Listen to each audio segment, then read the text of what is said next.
On behalf of School of Engineering and Technology, Indira Gandhi National Open University, New Delhi, I welcome you all in this Facebook session.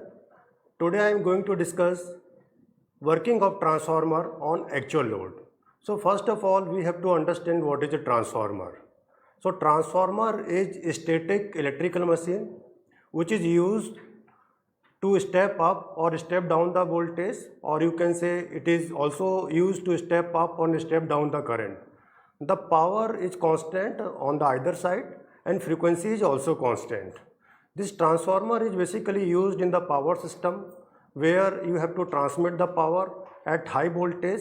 That means with help of the transformer you can step up the voltage. So if you are able to step up the voltage, that means you can step down the current. If you are able to step down the current, that means you can reduce the I square R losses in the transmission line. So this is the main application of the transformer.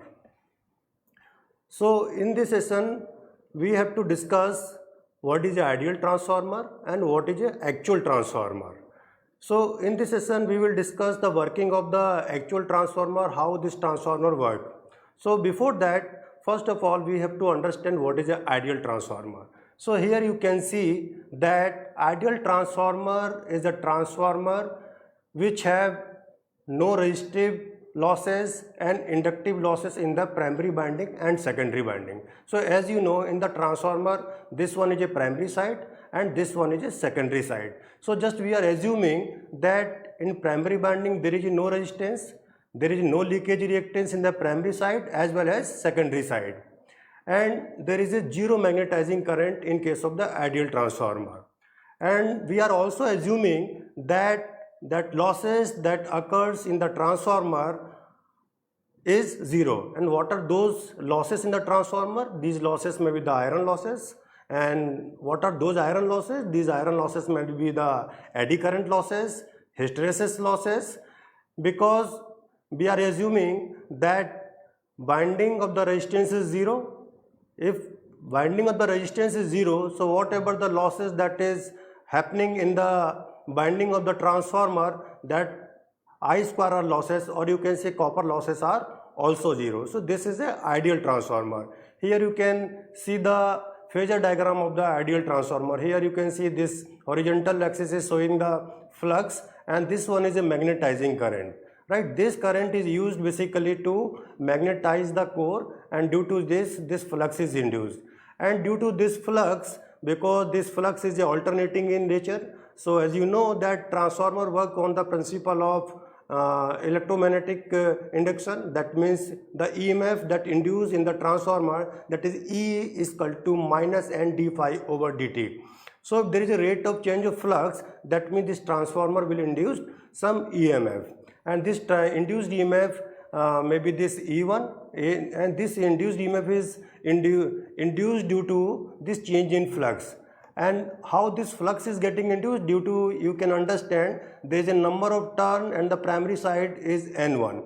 That means this N1 will, product of this N1 and this current will induce some MMF, and due to this MMF, this flux will be induced, and due to this flux, induced EMF will be induced.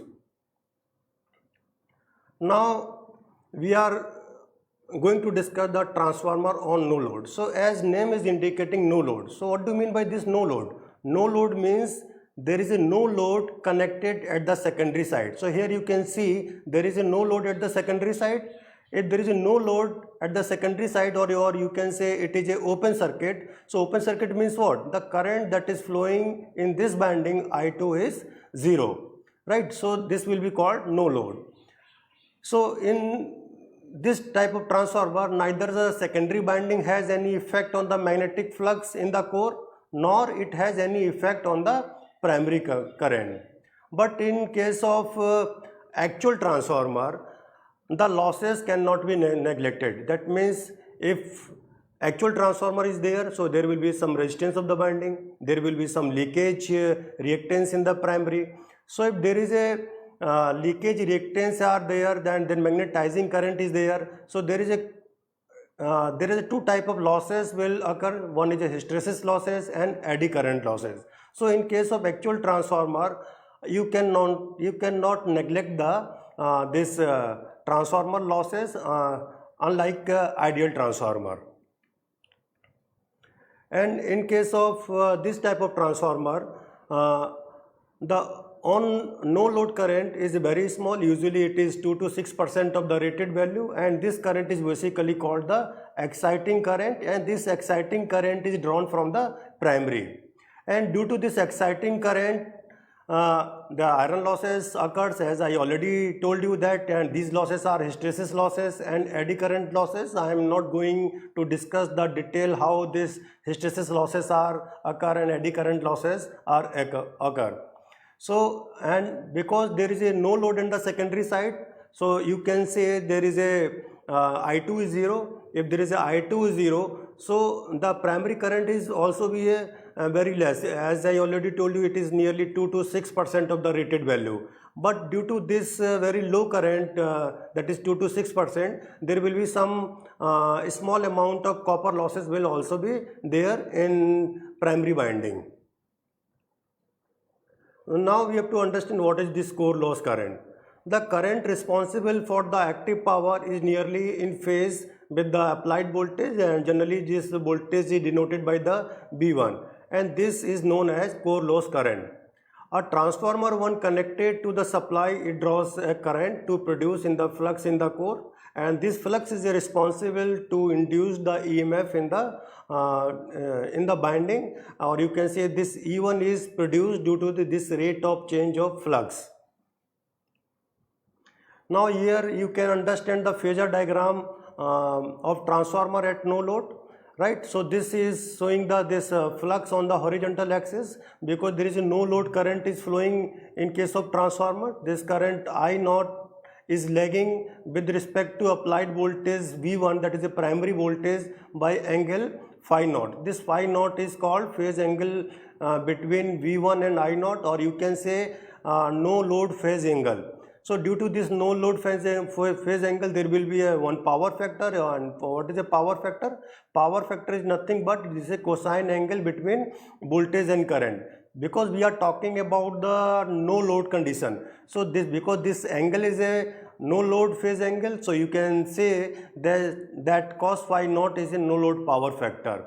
Now this I naught is current is flowing at no load, so this current will have two components. You can say this current is IM, you can say magnetizing current, this is a core loss current. So this current is responsible to produce the losses in the core of the transformer, this IC, right? And this IM is used to produce the flux in the core. So if you take the horizontal component and vertical component of this no load current, so you can write that current IC is equal to what? You can write this IC is equal to I naught cos phi naught.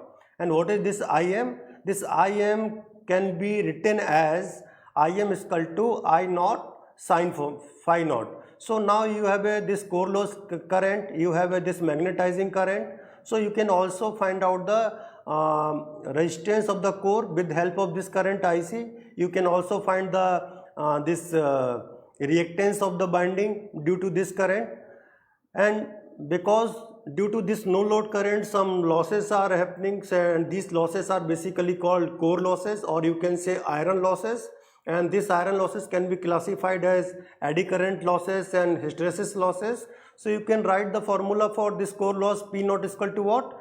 Because power is what? Power is nothing but it is a product of voltage and current. So in this case, what is a voltage? Voltage is this V1, that is applied voltage V1, and the current flowing in transformer at no load is what? I naught. So you can say that core loss is equal to P naught is equal to V1 I naught multiplied by this no load power factor cos phi naught. So if you want to calculate what is the value of this cos phi naught, so cos phi naught is nothing but it is a this IC divided by I naught, right? So you can find by this way also, or you have a value of P naught, you have a value of suppose B1 and I naught, then you can also find the value of this no load power factor. So cos phi naught can be written as P naught upon B1 I naught, or you can also calculate this cos phi naught is equal to IC upon I naught. Here this is a equivalent circuit of the transformer at no load. So as I already told you that now we are able to get this current I naught, and this I naught current is nothing but it is a phasor sum of the current IC and this current IM. So you have calculated this IC is equal to what? IC was I naught cos phi naught and IM is equal to IM sin phi naught. So just suppose you want to calculate the value of this resistance R naught. So R naught is equal to what? What is the voltage across this R naught? You can see here the potential at this point is equal to potential at this point. Similarly, potential at this point is equal to potential at this point.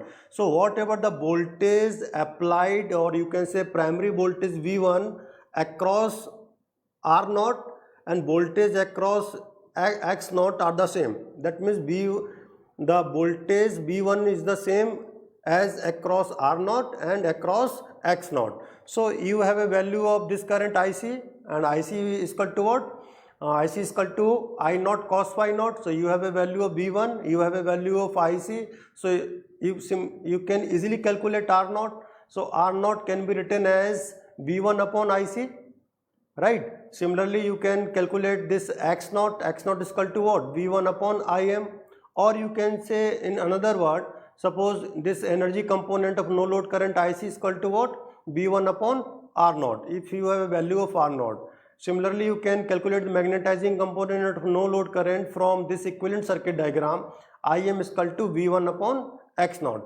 And if you want to calculate the core loss or iron loss by another formula, so core loss is what? The losses that is happening in the core of the transformer. So P naught can be written as IC square into R naught. This R naught is what? This one is a R naught. In another word, you can also write P naught is equal to what? V1 square upon R naught. So this is how you can calculate the different component. You can calculate the IC, you can calculate the IM, you can calculate the R naught, X naught. So there are different parameters. By arranging all these parameters, you can calculate the different parameter. Now we are going to discuss the transformer on low load. So first we will discuss transformer on low load. If you are considering there is a no binding resistance and there is no leakage reactance, then we will discuss the transformer on actual load. So here you can see in the diagram the magnitude and phase of this secondary current I2 with respect to secondary terminal voltage V2 will depend upon the current I2. And this current will be in phase, or it will be lag behind, or it will be the lead the terminal voltage. It will depend on the nature of the load. Suppose this load is resistive, that means this voltage V2 and current will be in the same phase.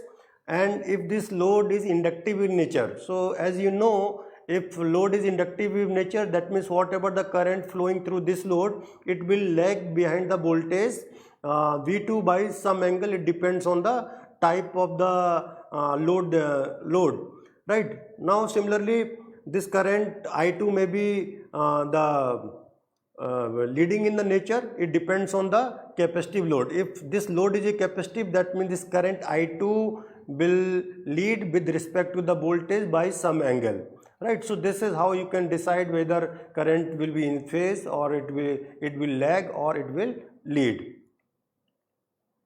Now we have to understand the working of the transformer, how this transformer work actually, right? So here you can see that if you are applying the voltage V1 here, that is a, you can say, applied voltage V1. So due to this V1, because this is a closed circuit, due to this binding which having a number of turn N1, so and this secondary is open, right? Secondary is open, that means there is no load. So due to this, some current will flow due to this circuit, and this current will be called no load current.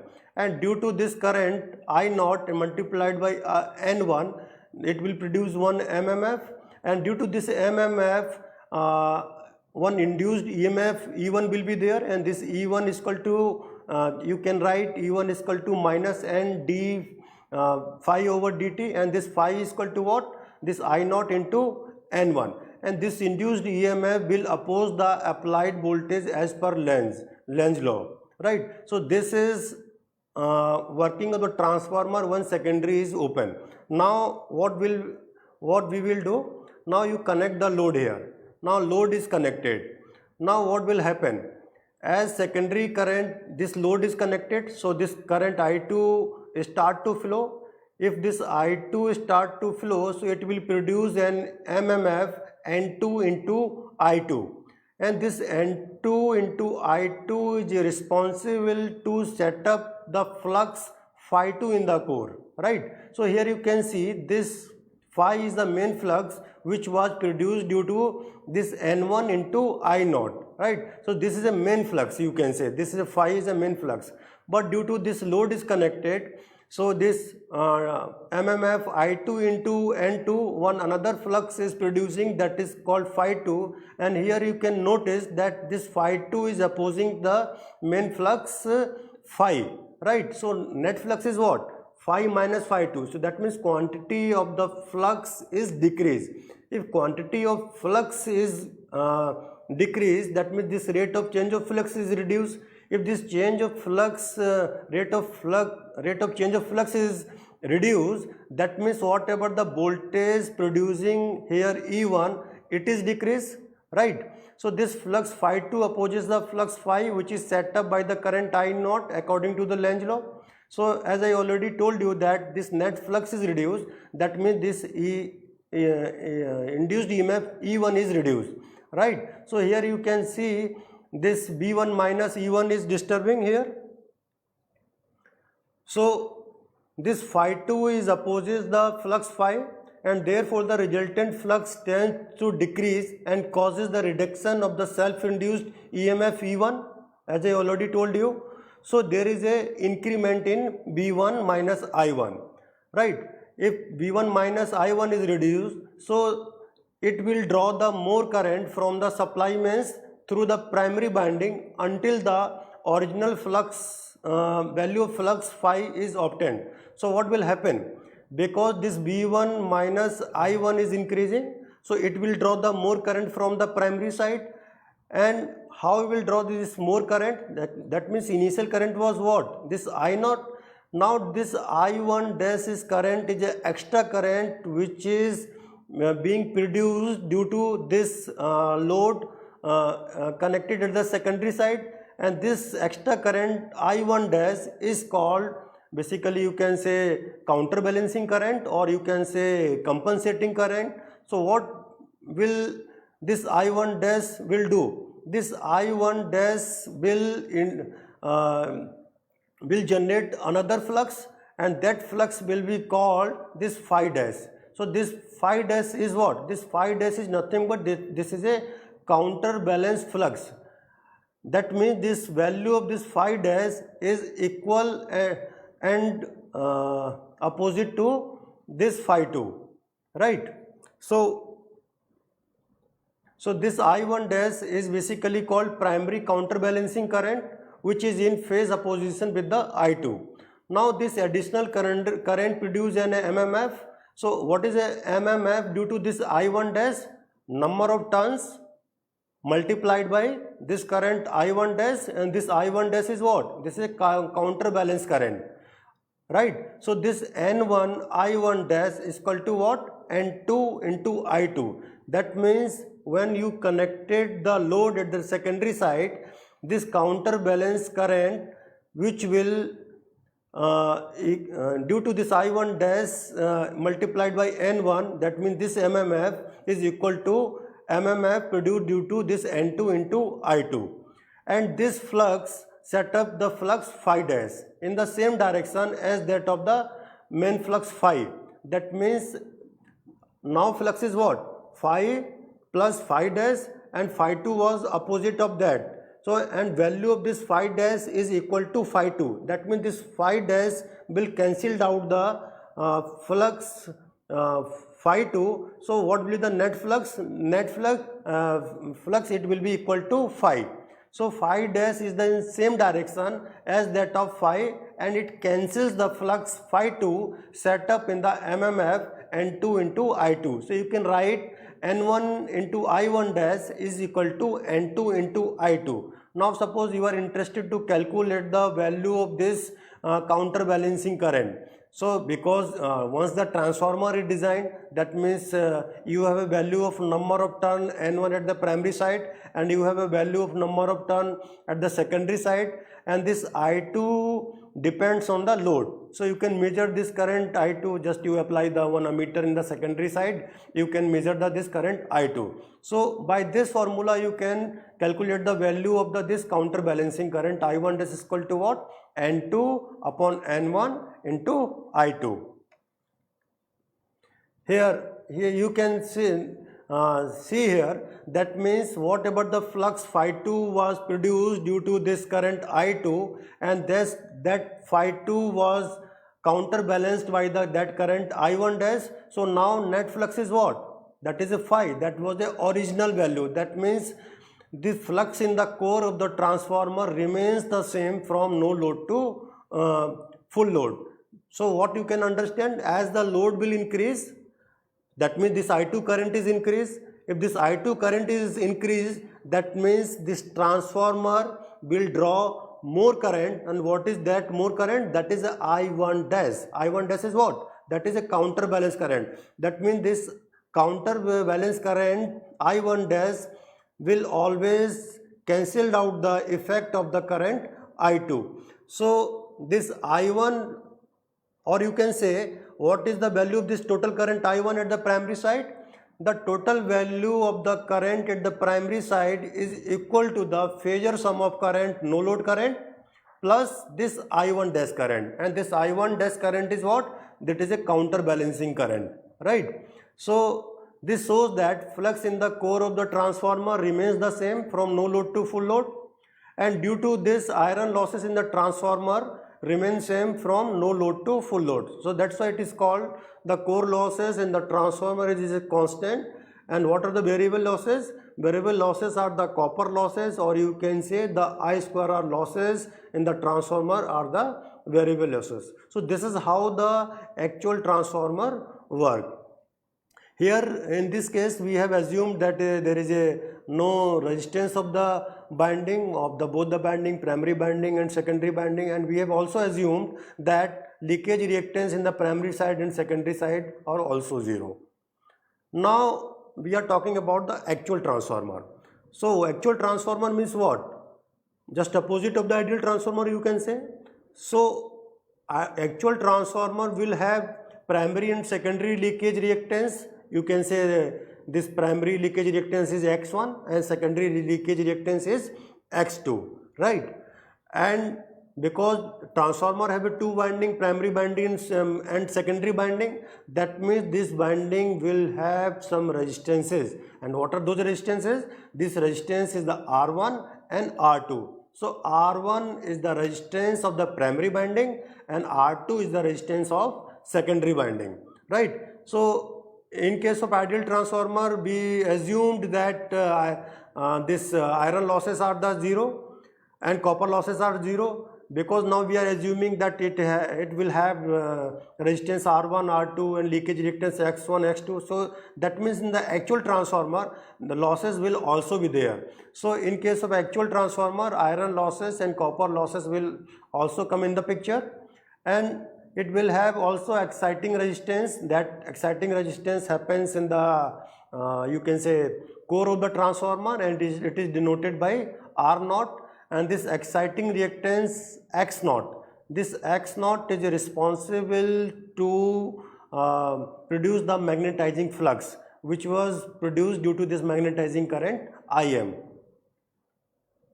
So now we have to understand what is the mutual and leakage fluxes. So here you can see in the transformer that this is B1 is the applied voltage, B2 is the secondary voltage, you can say. This current is I1, secondary current is I2, number of turn in the primary is N1, number of turn in the secondary is N2, right? So because there is two fluxes will be there, one is a mutual flux, you can say this is a mutual flux, and this phi L1 and phi L2 you can say this is a leakage flux.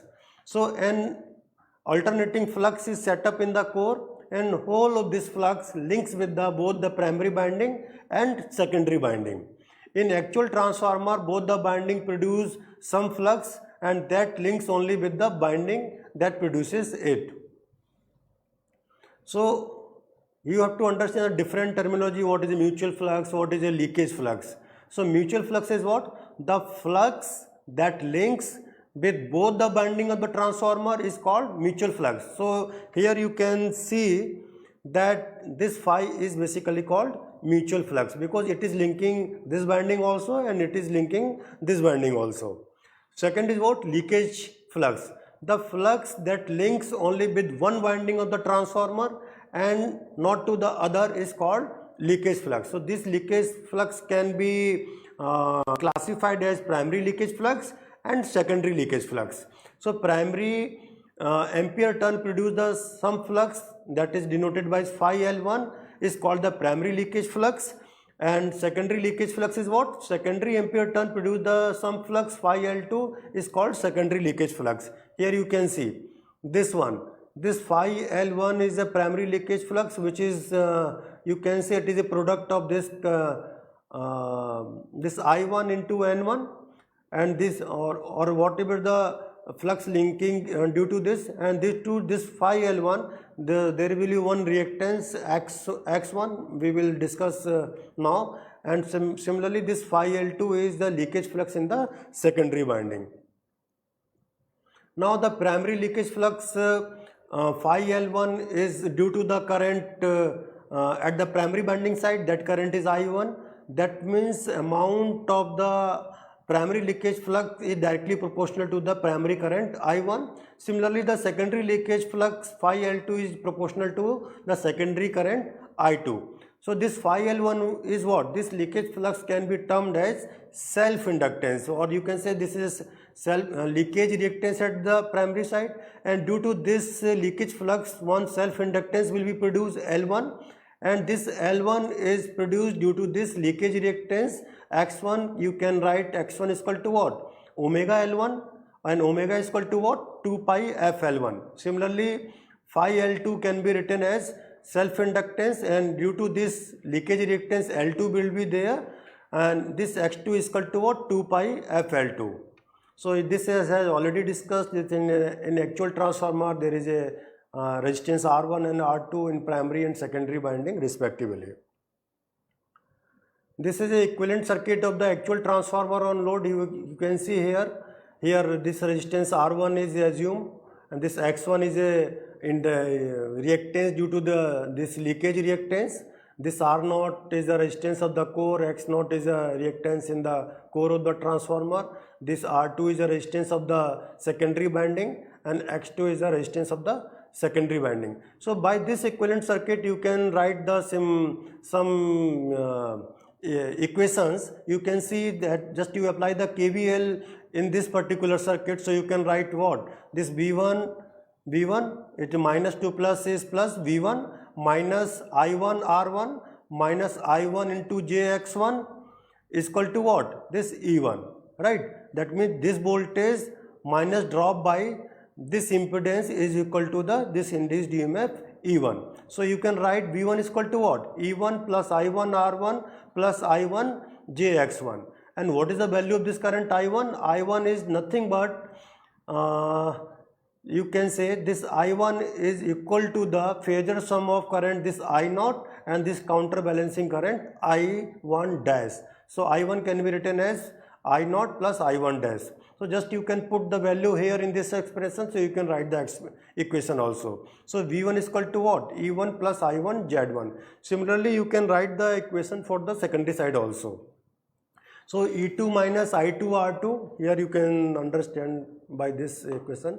E2 minus I2 R2 minus I2 JX2 is equal to what? B2. Here you can see. So E2 can be written as V2 plus I2 R2 plus I2 JX2, or after replacing or rearranging all these terms you can write E2 is equal to what? V2 plus I2 into Z2. So there are different phasor diagram that we have to understand. phasor diagram, it may be on the resistive load, inductive load and capacitive load. Just we will focus on the only the resistive load here. So here this is on a horizontal axis, just you can see the first equivalent circuit of the transformer, and here just you assume this load is a resistive load, and this equation will be useful to draw this phasor diagram. So this phi flux has been shown on the horizontal axis, right? So here you can see, and we will start from the secondary side. This current I2 is producing because there is a resistive load. That means this voltage V2 and current I2 will be in same phase. Here you can see this I2 and V2 is in same phase. If V2 and I2 is in same phase, you can say phase angle phi 2 is equal to 0 because load is resistive load. Now because there is a resistance in the secondary winding, so in the resistance of the secondary winding current I2 is flowing, so there will be some voltage drop. And what is those voltage drop? That is I2 into R2. So this I2 and R2 has been shown by the AB. Here you can see. Now there is a due to this leakage reactance, that this reactance X2 is there. So again current is flowing. So this current multiplied by this leakage reactance X2, there will be some inductive voltage drop will be there, and that can be written as I2 into JX2. So J is can say that means there will be some angle of the 90 degree. So this is I2 into XT can be denoted by B into A2. So this phasor sum of this voltage plus phasor sum of this voltage is equal to this voltage AC, or you can say this is I2 into Z2. Now this voltage, this is the E2. So here we have drawn the phasor diagram at this side. Now in case of transformer, the induced EMF is E1. So here it is denoted by here E1, and this E1 was lagging with the flux phi by the 90 degree. Now here you can see the applied voltage is V1, and this E1, that induced EMF E1 is induced at the primary side. It opposes the main voltage, or you can say applied voltage as per the Lenz law. That means polarity of this voltage V1 and E1 is just opposite. So just equal magnitude of this OD, you can draw the phasor this OD dash. So OD dash and OD are equal. So here you can see just I have denoted this OD dash by minus E1, right? So now due to this there is some current I1 dash is flowing, or you can say this current I1 is flowing, and this I1 current is flowing by lagging with this voltage V1. You can say this angle is phi 1, and there is a current I0 is flowing, and this I0 current is flowing with respect to V1 by some angle that is called phi 0. So this current I1 will have two components, that is a I0 and I1 dash, and value of this I1 dash is just opposite equal to I2. So this I1 is what? This I1 is a phasor sum of this counterbalancing current and the phasor sum of this current I0. So I1 is equal to I1 dash plus I0. Now here you can notice because there is a current I1 is flowing in the primary winding, so there will be some voltage drop due to this resistance R1, or you can say this resistive drop is equal to what? I1 into R1. It will be in the same phase as that of this current I1. So just parallel of this I1, you can draw this voltage drop I1 R1, which is equal to DF, or you can say I1 R1. Now again there will be some reactive voltage drop, that is I1 into X1. This angle is in 90 degree. So phasor sum of this voltage plus this voltage is equal to this voltage, you can say I1 into Z1. So this voltage is V1. So now you have a V1, so you can draw the phasors because all the current is lagging with respect to the V1. If I0 is lagging with respect to V1 by the angle phi 0, I1 is lagging with respect to V1 by phi 1, and this I1 dash is lagging with respect to V1 is equal to this phi 2, right? So this is how you can draw the phasor diagram of the transformer. Now the same way you can draw the phasor diagram of actual transformer for resistive inductive load. I am not going to discuss here. Similarly, you can draw the phasor diagram for the actual transformer for the resistive and capacitive load. These all the phasor diagram for resistive load, and this is a RL load and this is a RC load. So dear learner, in this particular session we have discussed the working of the actual transformer. Just I want to inform you that I am going to offer one course, that is a principle of electrical science through SWAYAM portal, and this comprehensive course on the principle of electrical science is mainly for the undergraduate first year engineering student or for the diploma engineering student. Even 12th pass student can enroll this course. The content of the course covers almost all the topics of the basic electrical engineering, ranging from DC and AC circuit to electrical machines and the transformer. In addition to this, low voltage electrical installation and elementary calculation for the energy consumption have also been covered, so as to prepare the student for an in-depth study.